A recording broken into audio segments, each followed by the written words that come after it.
Aries. This is an Aries Sun, Moon, Rising, and Venus bonus reading for the month of March. Papaus ako, sorry. For your personal reading, kindly send me a direct message. Kamusta mga Aries? Kamusta?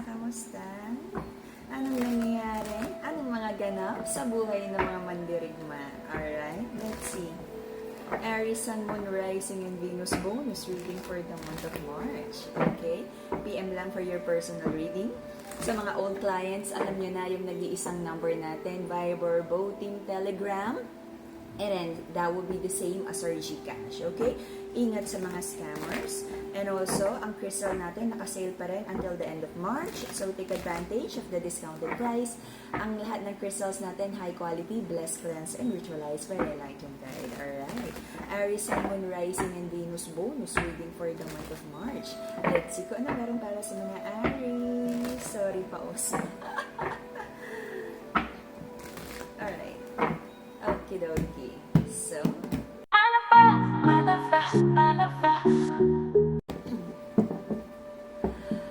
the masculine in this connection is focusing on finances. Marami siyang pangarap about his own financial stability. But, yung mga plano niya na to, ay sabi niya para makapag-provide din siya dun sa feminine, dun sa empress niya. And kung wala naman, pag single pa yung masculine, parang ito yung parang paghahanda niya to be like a reliable masculine pag may dumating ng love life sa buhay niya. Right now, sabi niya is, meron naman siya. Okay, may ipon, may konting ipon, but sabi niya hindi ito enough kasi para sa masculine, deserve ng feminine yung like magandang life. Meron siyang ideal situation para dun sa feminine na ito dapat yung deserve ng feminine. Okay? Pagmamahal. So, this is also the energy of for some of you na nasa relationship na, sabi ng masculine, he loves the feminine so much na ibibigay niya yung best. Okay? But I feel here na nagkakaroon, siguro ito yung issue, no? Kaya talagang nagsusumikap yung masculine kasi nararamdaman niya na parang one foot at the door yung empress niya, yung queen niya, kasi the masculine feels insecure about his own finances, okay? Aries, you're trying to avoid conflict at some point, sabi mo, kailangan mo nang mag-focus muna sa sarili mo. Pareho kayo, you and your person, you're trying to avoid conflict at I feel, inuuna nyo yung sarili nyo, okay? About family life, for you na in a relationship, I feel na may mga dishonesty yung masculine. Meron siya mga hindi kayang i-open up for now sa kanyang person. Pero ang purpose niya is para magkaroon daw ng harmony sa relationship because the masculine feels like yung pagiging sobrang vocal and open minsan nakakasama. Okay? So feminine, if you want like 100% truth at transparency sa masculine, then manage your emotions. Kasi may energy dito, natatakot yung masculine na yung pagiging sobrang nagsishare daw siya ng feelings and situations sa life, minsan napapagalitan pa siya. Wherein, most of the time, naghahanap lang siya ng support.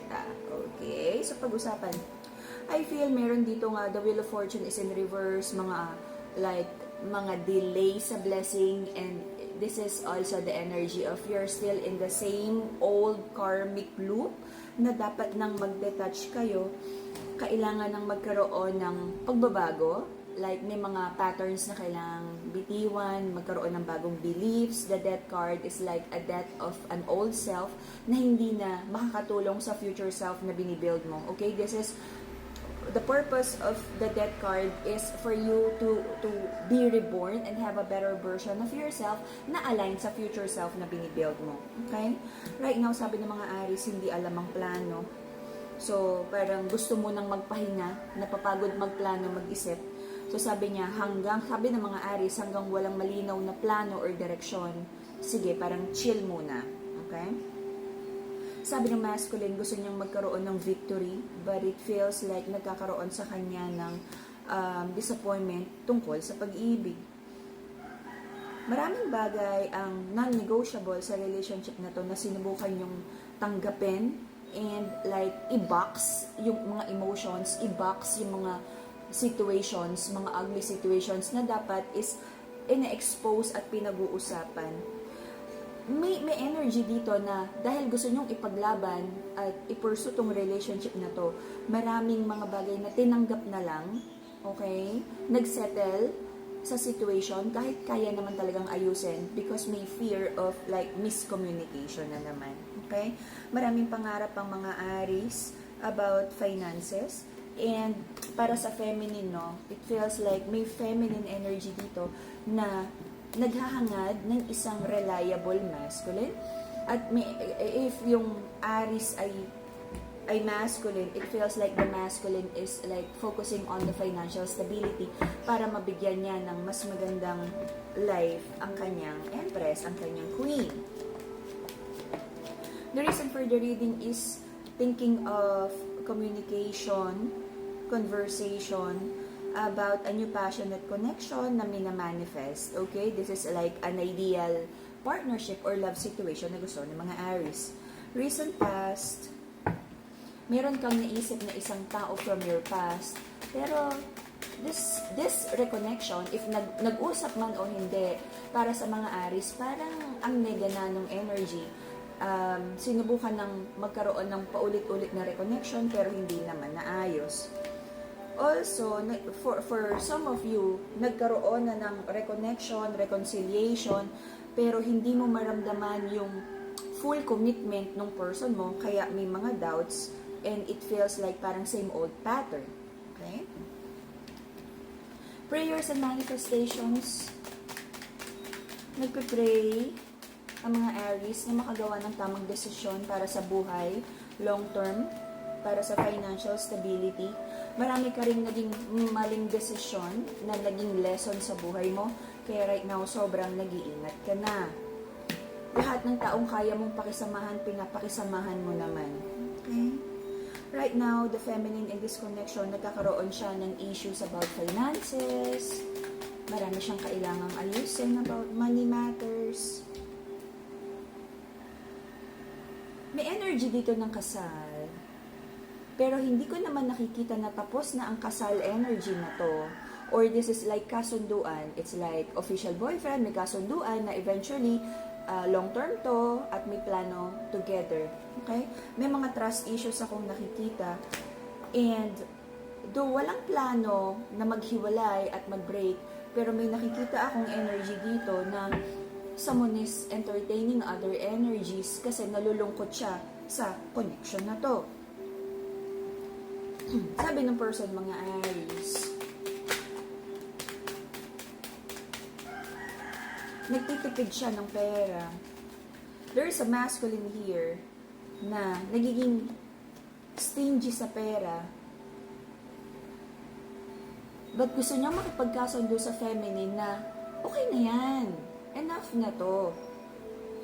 But merong mga konting little white lies here because sa side naman ng masculine, may trust issues sa pagbibigay ng pera. So, may mga doubts about this connection, kung itutuloy pa, hindi, mag-move forward ba to?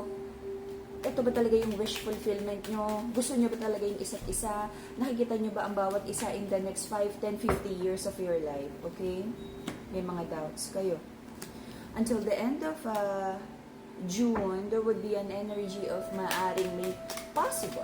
Let's not claim possible disappointment, sadness, because maaaring mag-continue yung toxic cycle, may stubbornness para magbago, may mga sikretong maaaring like ma-unearth, na maaaring ma-disappoint na yun pala yung nangyayari. So, tama pala yung kutob. Or for some of you na parang sa sobrang tiwala at pagmamahal, magulat na kaya palang gawin ng partner mo yun sa'yo. And this would be the energy of kaya naman pala hindi maganda yung energy sa relationship because someone is not being honest. Okay? You might be dealing with Capricorn, Pisces, Aries, Cancer, Libra, Scorpio. So, yeah. To balance the energy and to heal your heart chakra, Madagascar Rose Quartz, the pink crystal. And then to have mental clarity and stronger connection with the divine, the amethyst crystal. Lahat ng crystals natin, high quality, blessed, cleansed, and ritualized by the enlightened guide. Okay? I feel the crystals will help you to balance out the energies and like tulungan kayo for your manifestations. Okay? For now, this is more about trust issues and stubbornness sa relationship.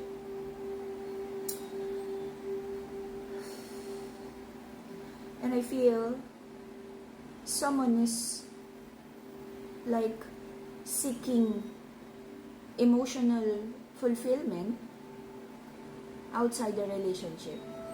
Meron siyang confident na who is parang may nalalagpasan na boundaries ng friendship here. So ito yung number one na nakakasira ng relationship because dapat kayong dalawa yung best friends, kayong dalawa yung, you know. But this feels like because someone doesn't feel heard, loved, appreciated in this connection, naghahanap siya ng external validation, confident, or like a best friend who is nagiging more than friends na. Nagkakaroon ng emotional connection that is more than a friend.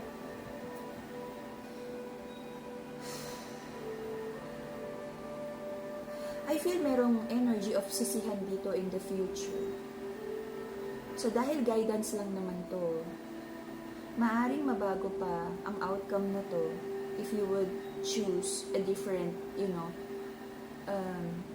action bago pa mag-manifesto. But if ever na this is already happening, hindi ko naman nakikita dito na may hiwalay. For some of you then, na may involved na bata sa sitwasyon, nakikita ng bata yung toxicity. And alam mo yun, pag-away ng away sa loob ng bahay, nagdadala talaga ng negative energy or sabihin nating maaring naapektuhan talaga yung swerte because sobrang gulo. May isang news na hindi maganda na magkakaalaman until the end of June.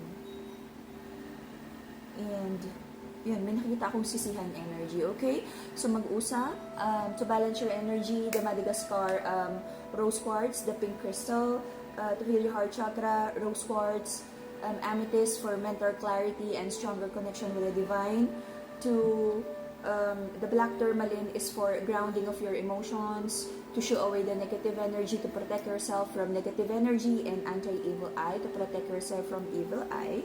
We also have the citrine, if you're manifesting abundance, which is nakikita ko din dito na may mga issues about money. But may issue din na kailangan maging honest. Okay? May dishonesty din sa money dito. I don't know, bakit kayo nagtataguan ng pera?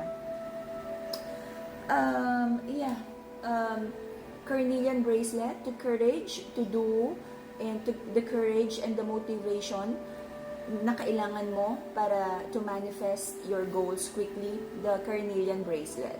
Alright? Lahat ng crystals natin, high quality, blessed, cleansed, and ritualized by the Legend Guide. PM me for your personal reading at kung paano magkaroon ng high quality, blessed, and ritualized crystals.